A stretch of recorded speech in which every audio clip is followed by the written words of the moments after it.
Lo describen como el cuento de hadas definitivo.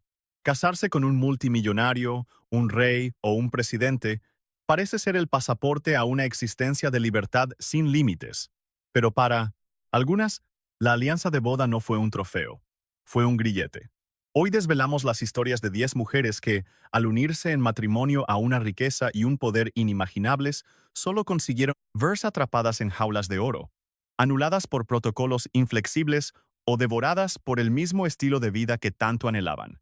Desde los desiertos de Siria hasta los rascacielos de Bombay, bienvenidos a la prisión dorada. Número 10. Asma al-Assad, la rosa del desierto. Iniciamos este viaje con una historia de engaño moderno, de tragedia vestida de alta costura y de un yugna, derrumbe moral que conmocionó al planeta. Asma al-Assad no nació en el seno de una dictadura. Vio la luz en Acton, Londres. Hija de un cardiólogo, era una sofisticada banquera de inversión en JP Morgan. Armada con un vestuario impecable, un pulcro acento británico y una educación liberal occidental, estaba destinada a ser el rostro amable que el brutal régimen sirio necesitaba con desesperación para sobrevivir al siglo XXI. Cuando se casó con Bashar al-Assad Occidente, no solo la aceptó, se rindió a sus pies. En un artículo de infausto recuerdo, la revista Vogue la perfiló como una rosa del desierto, elogiando sus valores democráticos, su hogar vibrante y su gusto exquisito para el calzado. Se la vendió al mundo como una reformadora, la mujer que traería la luz a un régimen oscuro. Pero cuando la guerra civil siria estalló en 2011, la rosa mostró sus espinas. Mientras el número de muertos se disparaba y el régimen de su marido era acusado de lanzar bombas de barril sobre su propia gente, el mundo esperaba que Asma se pronunciara, que huyera o que interviniera. No hizo nada de eso. Por el contrario, unos correos filtrados en 2012 desvelaron una realidad escalofriante. Mientras los hogares en Alepo eran reducidos a escombros, Asma, bajo el alias de Aaliyah, estaba inmersa en una puto te confi, orgía de compras online, implacable y obsesiva. Mientras su pueblo moría de hambre, ella encargaba tacones de Christian Louboutin incrustados de cristales, jarrones Ming y muebles hechos a medida en Londres. Gastó decenas de miles de libras en lámparas de araña y cristal de Bohemia, como si se anestesiara con el lujo mientras su país ardía en llamas. La tragedia aquí reside en la aniquilación total de la identidad. Asma poseía la educación y el bagaje para ser un agente de cambio. En su lugar, se convirtió en una versión moderna de María Antonieta, atrapada en una burbuja de negación tan densa que ningún grito podía atravesarla. Hoy, su jaula está sellada, con sangre. Permanece al lado de su esposo, luchando recientemente contra una leucemia mieloide aguda y enfrentándose a sanciones internacionales devastadoras. Su reputación en Occidente está destrozada sin remedio. Ya no es la banquera de Londres ni el icono de estilo. Es la primera dama del infierno, prisionera de una guerra que ella misma ayudó a blanquear con su sonrisa. No puede marcharse, no puede desertar, y ya no tiene a dónde ir. Número 9.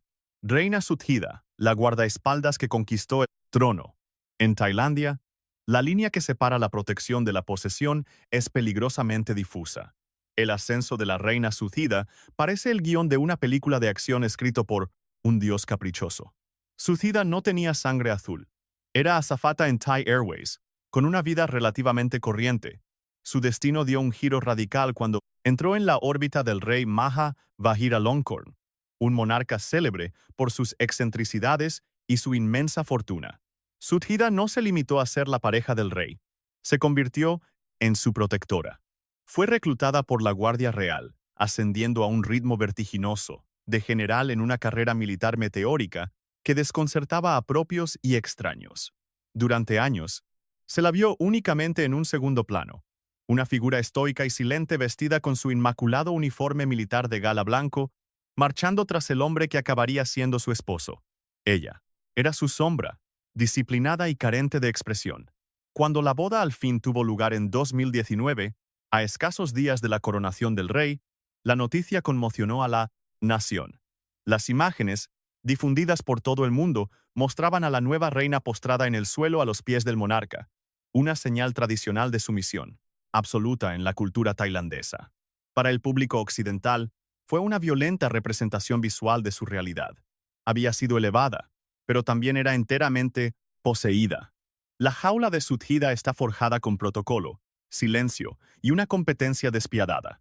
Reside en una corte repleta de intrigas que recuerdan a las de Juego de Tronos. Debe competir sin descanso por el favor del rey contra otras consortes, entre las que destaca la noble consorte Sinienat, conocida como Koi, a quien despojaron de sus títulos de forma dramática, por deslealtad, para luego ser restituida. Sudhida debe mantener una fachada de perfección absoluta, sonriendo a través de una existencia guionizada hasta el parar acurada último segundo. Pasa gran parte de su tiempo en el Hotel Waldeck de Engelberg, Suiza. Vive en un exilio dorado, apartada de la vibrante vida de Tutasonaro, Bangkok. Posee una riqueza incalculable y el más alto estatus del país. Pero cada uno de sus movimientos es vigilado, analizado y controlado por la rígida maquinaria de palacio. Un paso en falso, un ceño fruncido o un instante de desagrado podrían hacer que fuera borrada por completo de la historia. Número 8. Melania Trump, la prisionera de la torre. En el número 8, tenemos a una mujer cuya jaula estaba hecha de pan de oro, detalles del servicio secreto y notificaciones en Twitter. Melania Trump.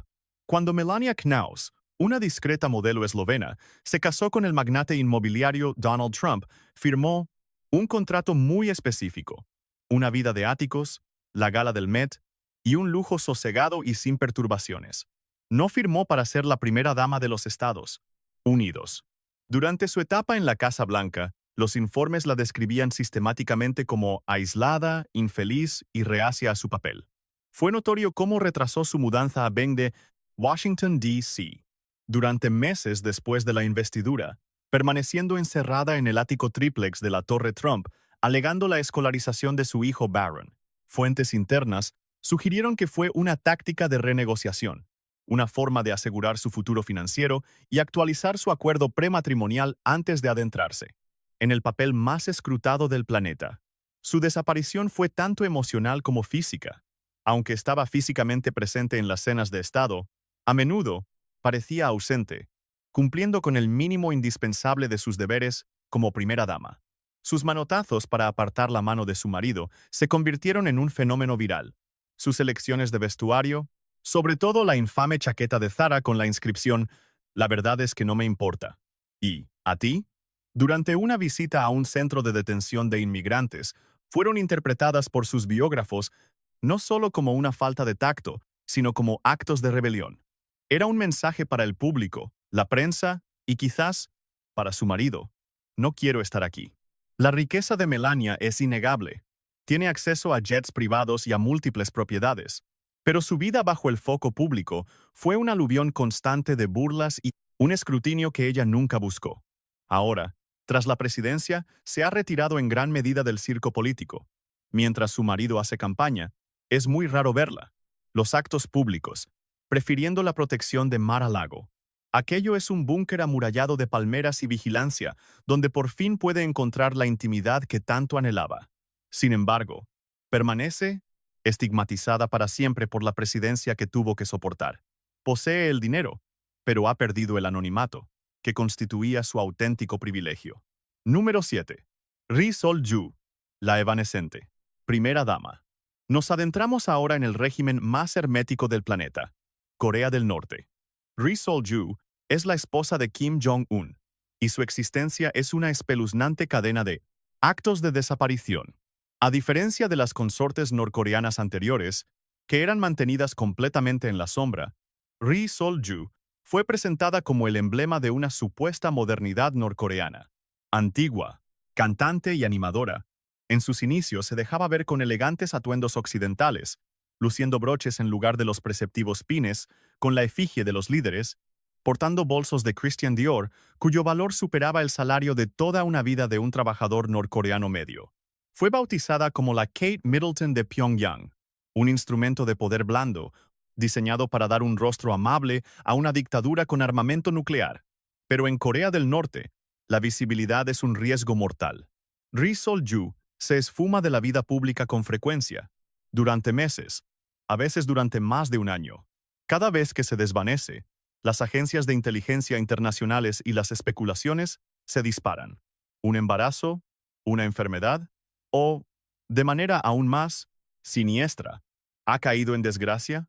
En un régimen donde tíos, hermanos y exnovias son liquidados por la más mínima sospecha de deslealtad, a veces utilizando cañones antiaéreos, su integridad física pende constantemente de un hilo. Su lujo es una aterradora paradoja. Se dice que reside en la colosal residencia de Ryeong-song y en los complejos costeros de Wonsan, disfrutando de motos acuáticas, coñac de importación y manjares exquisitos mientras millones de sus compatriotas agonizan por la desnutrición. Es el arquetipo de la mujer florero, exhibida cuando el régimen necesita proyectar una imagen más amable en cumbres con Corea del Sur o China, y encerrada bajo llave cuando ya no es útil. Es la madre del presunto heredero, probablemente una hija llamada Hu, Ae, pero carece de voz, de poder político y de la más mínima vía de escape.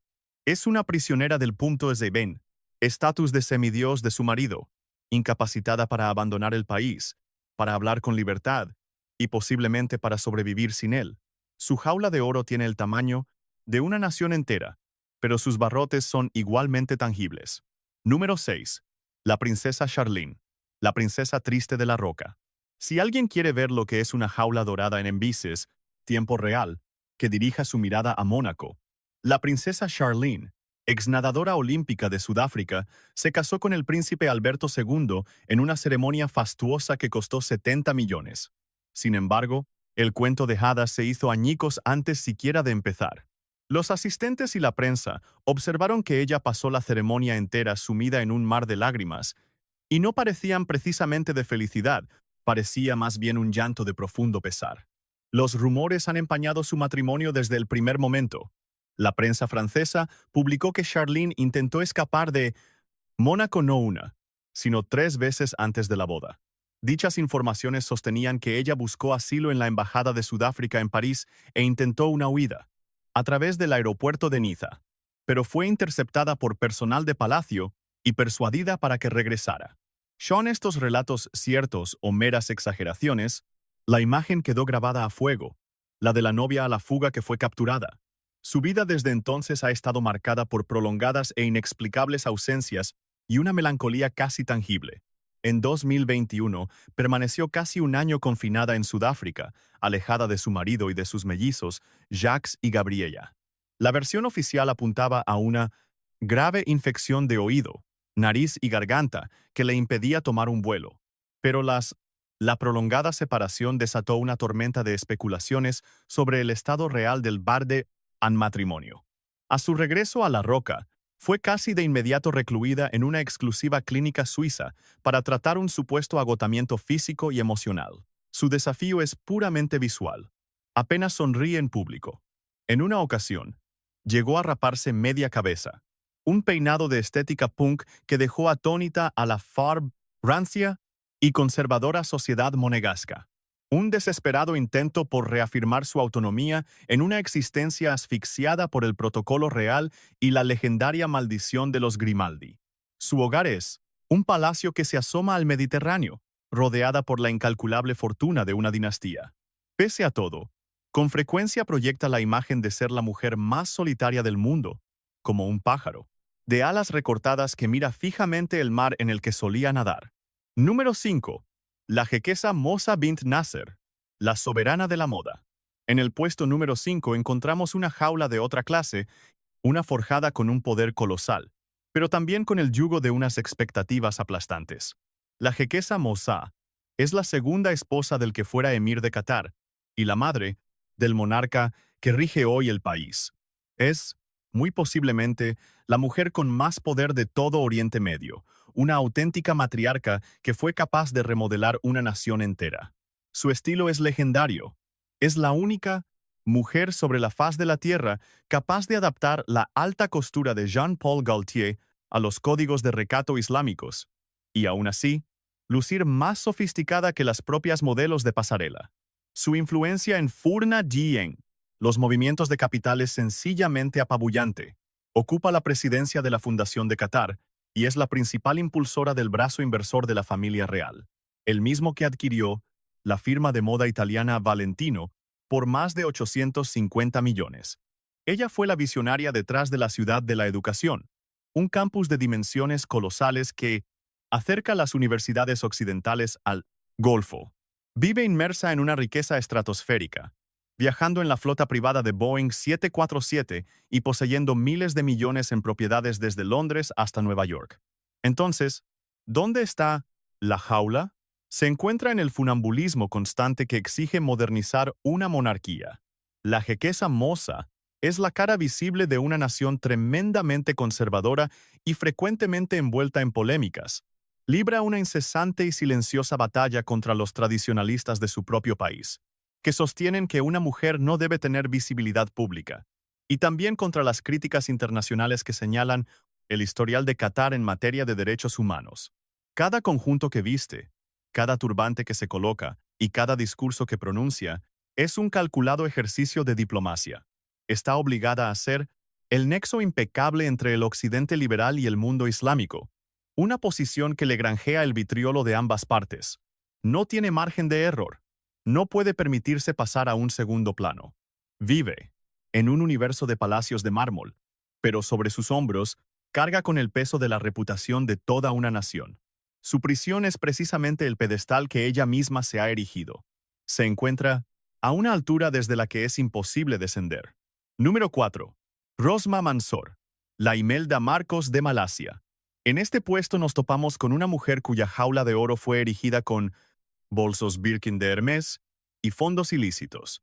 Rosma Mansor, la esposa del antiguo primer ministro de Malasia, Najib Razak. Mientras su esposo gobernaba la nación, Rosma se dedicaba a conquistar los centros comerciales. Su sed de lujo no era solo un capricho costoso, era algo completamente patológico. No se conformaba con poseer objetos de valor, ansiaba poseerlos todos. Cuando el gobierno de su esposo colapsó en 2018 por el escándalo del 1MDB, uno de los fraudes financieros más grandes de la historia, las autoridades registraron sus propiedades. Lo que encontraron allí conmocionó al planeta entero. No se trataba de unas pocas posesiones. Era un botín descomunal. La policía incautó 567 bolsos de lujo, la gran mayoría Birkins de Hermès, 423 relojes y 12,000 joyas. Entre lo incautado se encontraba un collar de diamantes, rosas de 22 quilates, cuyo valor, por sí solo, se estimaba en unos 23 millones. El montante total de .20. El botín incautado alcanzó una cifra estimada de 273 millones, un récord sin parangón en la historia de Malasia.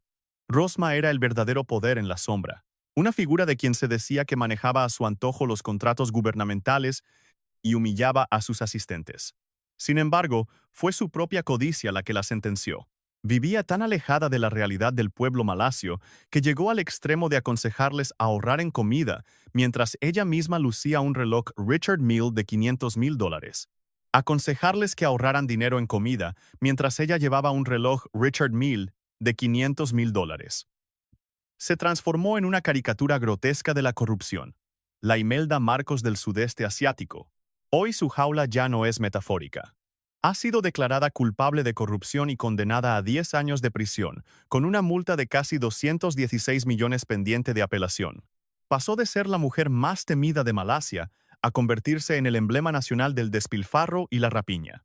Su colección de bolsos Birkin permanece ahora bajo custodia policial, un monumento putrefacto a un apetito que jamás pudo ser saciado. Está atrapada por la evidencia misma de su supuesto éxito. Número 3. La emperatriz Masako, la diplomática que enmudeció. El número 3 es, posiblemente, la historia más desgarradora de esta lista. Masako Owada era una mujer de inteligencia excepcional con un futuro sin límites ante sí. Hija de un diplomático de alto rango, residió en Moscú y Nueva York. Cursó el bachillerato en Belmont, Massachusetts, y se licenció magna, cum laude por Harvard. Posteriormente, amplió sus estudios en Oxford. Era una estrella en ascenso dentro del Ministerio de Asuntos Exteriores de Japón. Dominaba varios idiomas y participaba en la negociación de acuerdos comerciales. Era el arquetipo de la mujer moderna e independiente de la década de 1980. Fue entonces cuando el príncipe heredero Naruhito se enamoró de ella. Se dice que Masako rechazó su proposición en 2 ocasiones. Sabía perfectamente lo que era la corte imperial, un lugar donde el tiempo parecía haberse detenido, regido por leyes arcaicas y una burocracia asfixiante. Era consciente de que entrar en la familia imperial supondría el fin de su carrera y de su libertad. Finalmente, cedió, quizá con la esperanza de poder modernizar la monarquía desde dentro. Estaba equivocada. La agencia de la Casa Imperial, la rígida maquinaria burocrática que gobierna a la familia real, la aniquiló. Le retiraron el pasaporte, restringieron sus viajes y monitorizaron sus llamadas telefónicas. La vibrante diplomática fue silenciada. La presión sobre ella era única e implacable. Dar a luz a un varón, heredero. El alivio que sintió al dar a luz a su hija, la princesa Aiko, duró muy poco. Dado que la ley japonesa impide que las mujeres hereden el trono, la presión se redobló. Masako desapareció de la vida pública durante más de una década. Se le diagnosticó un trastorno de adaptación, un educado eufemismo de la realeza para ocultar una profunda depresión provocada por su entorno. Faltaba a los rituales, rehuía la atención mediática y se convirtió en un fantasma dentro de su propio palacio. Aunque ahora es emperatriz y su estado de salud ha mejorado, la brillante carrera que sacrificó se ha perdido para siempre. Reside en el Palacio Imperial, cercada por fosos y murallas ancestrales, como un pájaro con las alas cortadas que ve crecer a su hija, Aiko, sabiendo que nunca podrá reinar. Número 2. Zhang Zetian, la multimillonaria del té con leche. En el número 2, encontramos una historia que demuestra que incluso las mujeres más jóvenes y digitales pueden verse prisioneras en una jaula de percepción pública y responsabilidad corporativa. Zhang Zetian, conocida cariñosamente como la hermana del té con leche, se convirtió en una celebridad de Internet en China cuando aún era una simple estudiante de secundaria, todo gracias a una foto espontánea en la que sostenía un té de burbujas. Era la viva imagen de la pureza y la inocencia, y consiguió ser admitida en la prestigiosa Universidad de Tsinghua. Su cuento de hadas alcanzó su cenit al casarse con Richard Liu, el fundador de Model, JD.com, y uno de los hombres más acaudalados de China, quien le sacaba casi 20 años. Se convirtió, por matrimonio, en la multimillonaria más joven de China y en el rostro deslumbrante que representaba la división de lujo de la corporación. Frecuentaba las semanas de la moda en Milán y París, compartía mesa con Bill Gates y organizaba galas benéficas repletas de celebridades. Encarnaba a la esposa china moderna por antonomasia, atractiva, con estudios y un pilar incondicional. Pero la jaula se cerró de golpe en 2018, cuando su marido fue detenido en Minneapolis bajo sospecha de violación. A pesar de que los cargos penales fueron finalmente desestimados y se alcanzó un acuerdo civil años después, el escándalo supuso una humillación para Zhang Zetian a escala mundial. Su imagen de pureza, la que le valió el apodo de hermana té con leche, quedó destrozada. Internet se mofó de ella, rebautizándola como la hermana macha, un juego de palabras para señalar que le eran infiel. Sin embargo, no podía abandonarlo. Un divorcio habría provocado el desplome de las acciones de JD.com y la evaporación de miles de millones de su valor. Se vio obligada a permanecer a su lado, interpretando el papel de la esposa que apoya incondicionalmente para salvaguardar la capitalización bursátil. Se transformó en la buena esposa del mundo corporativo, borrándose de la esfera pública como influencer en redes sociales para eludir la avalancha de comentarios. Se dice que malvendió su ático de lujo en Australia y se refugió en la Universidad de Cambridge para continuar sus estudios, en un intento de forjarse una identidad ajena al escándalo de su esposo. Vive atrapada en un matrimonio que es, en esencia, una fusión empresarial, donde sus anhelos personales quedan siempre supeditados a los intereses de los accionistas. Número 1. Nita Ambani, la prisionera, de Antilia. Y con esto llegamos a la cima de la lista. La mujer que habita en lo que podría definirse literalmente como una jaula de oro. Nita Ambani, consorte de Mukesh Ambani, el hombre con la mayor fortuna de Asia. Su hogar, Antilia, es la residencia privada más costosa del planeta, con un coste de construcción estimado en $2.000 millones. No es simplemente una casa. Es un coloso de 27 plantas en el sur de Bombay que se yergue sobre los barrios marginales como un impúdico monumento al capitalismo. Las dimensiones de Antilia desafían la imaginación. Posee 3 helipuertos en la azotea, una sala de nieve que expulsa copos artificiales para combatir asfixiante calor tropical, un cine privado con aforo para 50 personas, un garaje para 168 vehículos y un ejército de 600 personas a tiempo completo para su mantenimiento. Nita es la soberana de este palacio vertical. Se desplaza en un Rolls-Royce Cullinan, personalizado, o en un Mercedes Maybach. Viste saris bordados con oro, plata y esmeraldas, auténticas, algunos valorados en más de $500,000. Su existencia es un espectáculo de opulencia sin límites. Recientemente, para la boda de su hijo Anant, familia desembolsó, según se informa, más de 600 millones, contratando a Rihanna, Justin Bieber y Mark Zuckerberg para unas celebraciones que se prolongaron durante meses. Fue un despliegue de poderío económico que evocaba a los maharajas de antaño. Pero si se observa con atención, Antilia es una fortaleza. La riqueza de los Ambani es tal que, en la práctica, los ha segregado de la sociedad india. Les es imposible caminar por la calle. No pueden acudir a un restaurante cualquiera. Se mueven dentro de una burbuja de seguridad de nivel Z+, escoltados por comandos armados con ametralladoras. La vida de Nita transcurre confinada en los pisos superiores de su torre de marfil y en las cabinas de sus jets privados. Desaparición de Nita Ambani es un proceso sutil. No se ha esfumado de la vida pública. Al contrario, está por todas partes, pero la persona se ha desvanecido, suplantada por la marca. Ya, no es una mujer. Es un producto interior bruto andante. Cada uno de sus gestos es una señal corporativa. Cada lista de invitados, una maniobra política. Residir en una casa de 27 pisos con 600 sirvientes podría parecer un paraíso, pero en realidad es la forma más extrema de soledad. Vives rodeada de un ejército de personas, pero ninguna de ellas te mira como a una igual. Eres la reina, pero el palacio se convierte en la única fortaleza donde tu vida no corre peligro. Antilia es una proeza de la ingeniería, pero también es una barrera infranqueable. Una muralla de $1,000 millones que separa a Anita y a Bonnie del resto de la humanidad. Lo posee todo, lo que significa que ya no le queda nada por desear y quizás ningún lugar al que poder escapar. Estas mujeres escalaron hasta la cima más alta del mundo, solo para descubrir que allí el aire es irrespirable, el frío te congela el alma y la vista es desoladora. Sus existencias son un crudo recordatorio de que, en ocasiones, los tesoros más brillantes esconden las trampas más afiladas. ¿Cuál de estas historias te parece la más trágica? Déjanos tu opinión en los comentarios y suscríbete a Her Status para descubrir mucho más.